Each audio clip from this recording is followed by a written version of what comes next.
இலங்கை கடற்படையால் பறிமுதல் செய்யப்பட்ட விசைப்படகுகளுக்கான நிவாரணத் தொகையை 6 லட்சத்திலிருந்து 8 லட்சம் ரூபாயாக உயர்த்தி முதலமைச்சர் மு.க.ஸ்டாலின் உத்தரவிட்டுள்ளார்.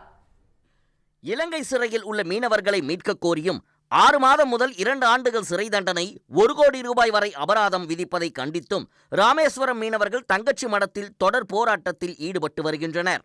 உண்ணாவிரதம், காத்திருப்பு, கஞ்சி தொட்டி திறப்பு, திருவோடு ஏந்தி பிச்சை எடுத்தல் என பல்வேறு வகையில் ஒன்றிய அரசின் கவனத்தை ஈர்த்து வருகின்றனர்.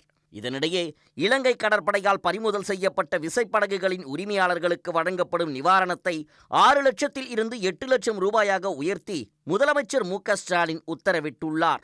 இலங்கை சிறைகளில் உள்ள மீனவர்களின் குடும்பத்திற்கு வழங்கப்படும் தின உதவித் தொகையையும் 350 ரூபாயில் இருந்து 500 ரூபாயாக உயர்த்தி அறிவித்துள்ளார். தமிழ்நாடு எம்பிக்கள், மீனவ சங்க பிரதிநிதிகள் அடங்கிய குழு விரைவில் வெளியுறவுத்துறை அமைச்சரை சந்திக்க நடவடிக்கை எடுக்கப்பட்டுள்ளதாகவும் முதலமைச்சர் தெரிவித்துள்ளார். இந்நிலையில் 4வது நாள் இரவாகவும் மீனவர்கள் விடிய விடிய போராட்டம் நடத்தினர். முன்னதாக மீன்வளத்துறை அமைச்சர் அனிதா ராதாகிருஷ்ணன், ராமநாதபுரம் எம்எல்ஏ காதர் பாஷா முத்துராமலிங்கம் ஆகியோர் மீனவர்களை சந்தித்து பேச்சுவார்த்தை நடத்தினர்.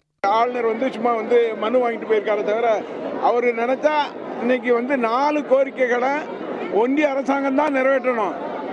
அங்க இருக்கின்ற மீனவர்களை விடுவிக்கிறதுக்கு அங்க உள்ள எம்பசி தான் அத்தனை வேலையை பார்க்கணும். இந்த மீனவர்கள் வர்ற வரை எங்களுடைய போராட்டம் தொடர, அந்த மீனவர்களை மீட்பதற்கான முழு முயற்சியும் எங்களுக்கு நம்பிக்கை அளிக்கக்கூடிய வகையில் இருந்தால் நாங்கள் எப்போனாலும் இந்த போராட்டத்தை வளைக்கிறோம். இல்லைன்னா எங்களுடைய போராட்டம் தொடர்ந்து நடைபெறும். இந்திய அரசாங்கம் எங்களை கண்டுகொள்ளாத அந்த போக்கை கண்டித்து நாங்கள் தீக்குளிக்கிற போராட்டத்தை உறுதியாக நடத்துவோம்.